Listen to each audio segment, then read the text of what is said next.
Ladies and gentlemen, welcome back to the channel. It's 28th of September. It's Wednesday.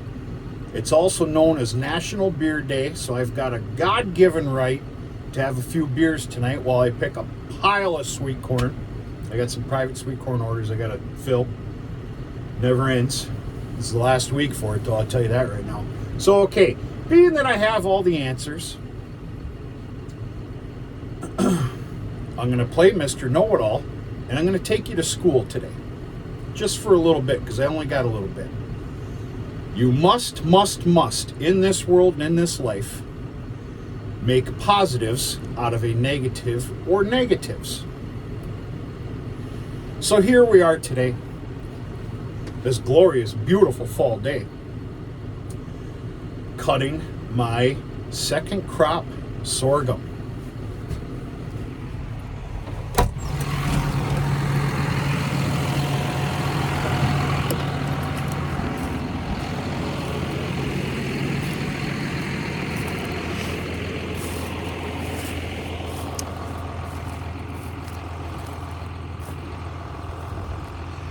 We got our killing frost, but it did not kill the sorghum. Yes, you're seeing brown leaves. It will do that. It was on the brink. Well, that frost that we received multiple days ago, it killed most of everybody's gardens. There's a few people that escaped it. I'm not one of them.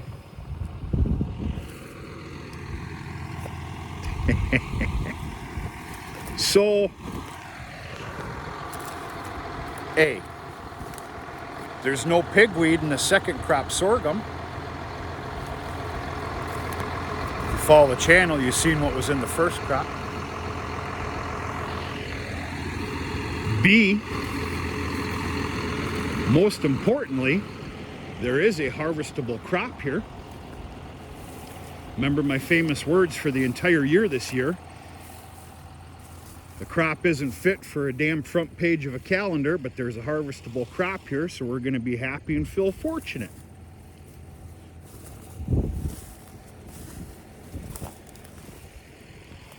C,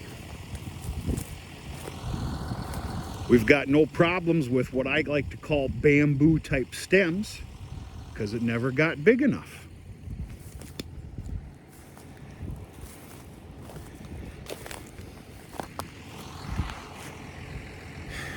D, I'm full of crap. I'm madder than a damn hornet. But at least I still have enough in me to make a joke about it and just, it is what it is. The famous words I can't stand that I've been using a lot of these days. It is what it is. We needed help from old Mother Nature this year like we do every year. We did not receive it. I'm going to tell you something that's even kind of funnier. This is where I keep my sanity. I make a joke out of things respectfully. The best sorghum stands that I have in this field are all on the tree lines. It's a god-awful shame when you got to count on the shade from tree lines for your crops. Folks, that's how bad of a year we had. The rain shut off July 4th, and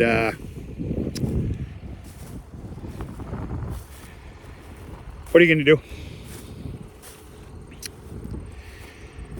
All right, now that we got all that malarkey joking around done, the truth of the matter is there's obviously a crop here. Now my first crop was pathetic. I think that's 76 bales. I think that's what that is. We won't come near that. The possibility of 50 bales, though. That is possible. You know, nobody likes a whiner. I can't stand a whiner. Got a lot of those these days in this country. But the absolute shame of this crop in this field this year was I did count on a 300 bale count between first and second, which would have, yeah, it doesn't matter. Shoulda, woulda, coulda. You can't take it to the bank. Not when you're playing with Mother Nature. I didn't do anything wrong. There's nothing I could have done differently. I will say this much though, and this isn't out of anger. I'm not mad. This is on a learning a lesson here. Now there is a little pigweed in here. Lamb's quarters. Now look, this isn't the seed's fault, okay? But if there's one thing I don't believe that I'm going to do again, because I learned my lesson, is going after a high, almighty, double the price of normal sorghum seed. Because on a year like this year, it just doesn't matter. And instead, just going with what I'm going to call the run-of-the-mill, I say that respectfully, seed, and just properly harvest it at about that 5-6 foot. And I'm not talking to you right now, I'm kind of talking to myself, because the truth of the matter is I might end up putting in a sorghum crop next year versus a corn crop. Yes, I said that correctly. I can promise you one thing right now, and you can take this to the bank. This field is not getting a planting this fall for a winter crop of some sort, like a rye or whatnot. It's going to sit. In the spring, this field will get a planting of peas and oats with new seeding alfalfa. This field is also going to sit here in the event we get snow blasted across the highway, which is a real bad area for drifting and whatnot. This is going to be here for in the event that manure must be brought out here during the winter and spread. That being said, the grassy alfalfa field across the highway is indeed going to get flooded with manure. And is going to be planted. It's going to be moldboard plowed and planted with either a corn crop or a sorghum crop next year. I'm working on a couple of things. Talk is real cheap right now, so I'm not going to say much about it.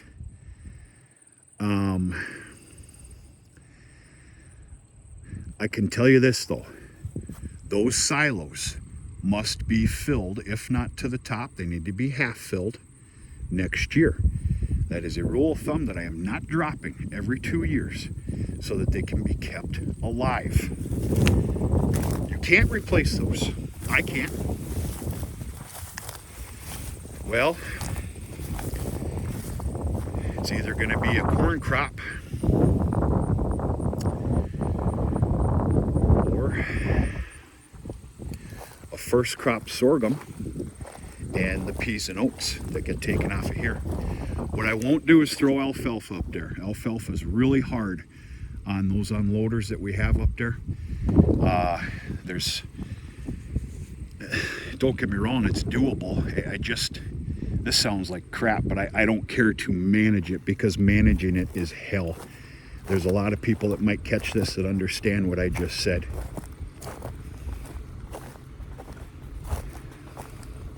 So,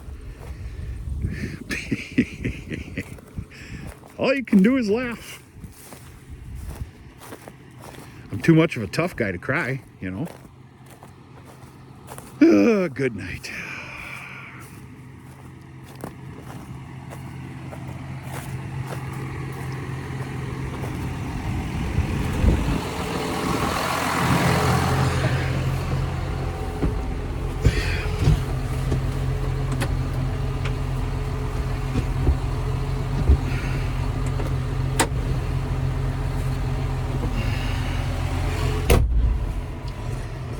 So that's that.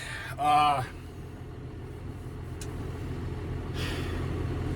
got a hell of a schedule going here. Tomorrow I got the big preg check all afternoon, along with 50 other things going on. Saturday I got a full day of fair, some stuff going on. I might end up baling this. I barely have time for it, but it kind of needs to be baled Friday. Baled and wrapped. I don't know. Sunday's possible. I don't know. I got a lot of irons in the fire. A lot of other irons other than what you see here. We'll see what we can do. So yeah, that's my second crop sorghum patch.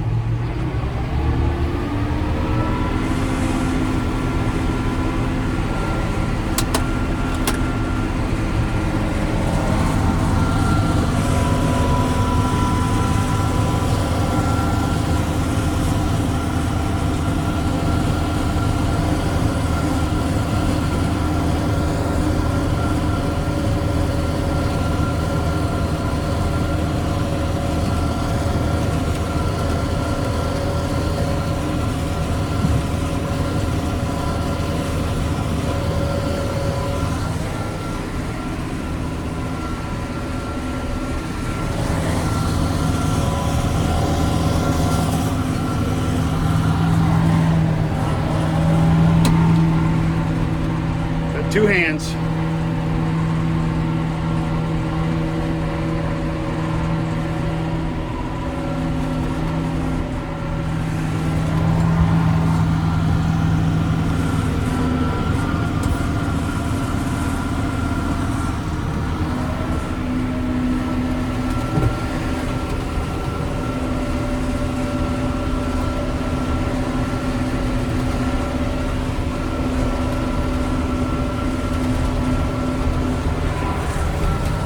Beautiful fall day today. I think it was 34 degrees this morning.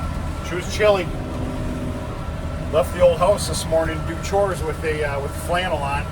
A lot of things been going on at the farm. Those crossed Holstein black. Thought I seen something. Holstein black Angus. They're weaned off and in the barn. It's kind of a nice sight to have them in the barn. You'll be sure to see that in just a little bit. Transferring over the latest and greatest Holstein calves to the other side.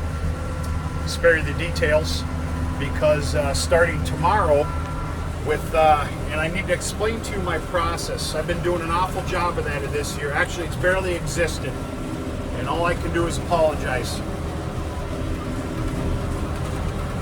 Tomorrow, with that preg check that I'm doing on some specific animals, and I'll just tell you what it is. It's the 2-year-old, 2-year and 5-month, 6-month-olds, whatever the hell, heifers that went through my debacle of water last year. I've got some thoughts and feelings on that I'll share at a later date. But I'm having 17 of them, lock, stock, and barrel. They're going through the damn chute. The vet's going to be here for a proper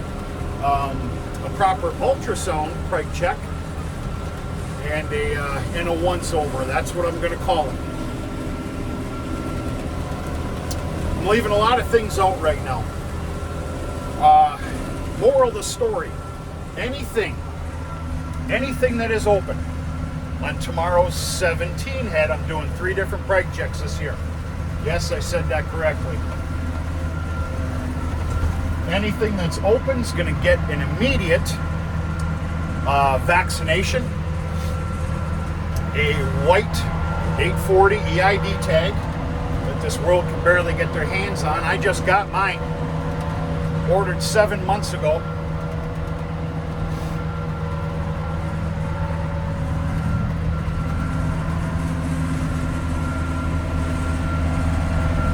And is getting separated in that new pen that I made in that shed.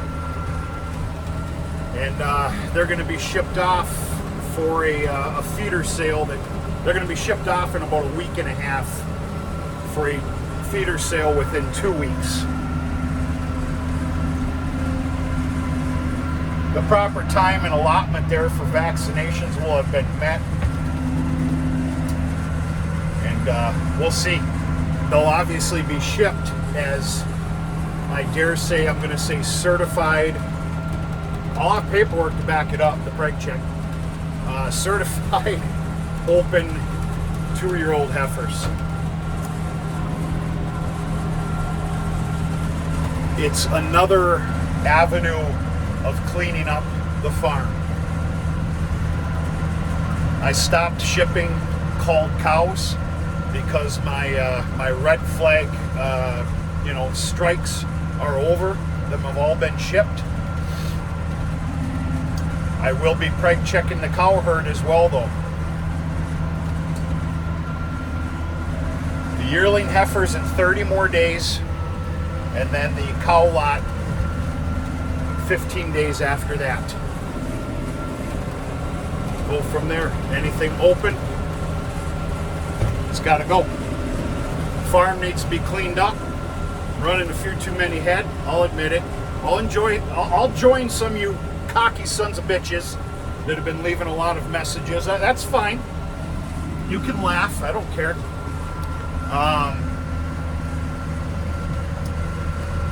Beef prices are fair. I'll never tell you that they're good. They're fair. And not to mention, what prompted this whole thing is our drought this year and my lack of feed. I'm easily 25% shy, easily, on feed. So, what are you gonna do? It's part of living the dream. It's National Beer Day today. That makes me really happy. Really happy. We're talking only 2 or 3 though. I got a big day tomorrow. Big day tomorrow. And, we'll go from there. I got this little thing here. I got a strip and a half right there. I'm done. And it's a good damn thing because I've got a lot of other stuff on the old frying pan going on right now.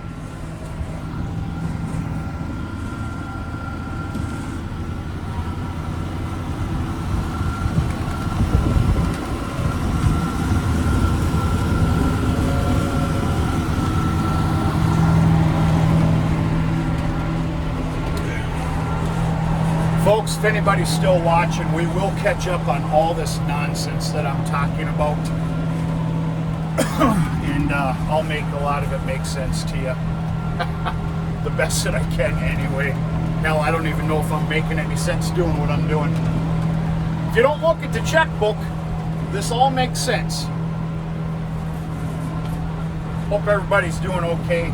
We're going to talk to you sooner than later.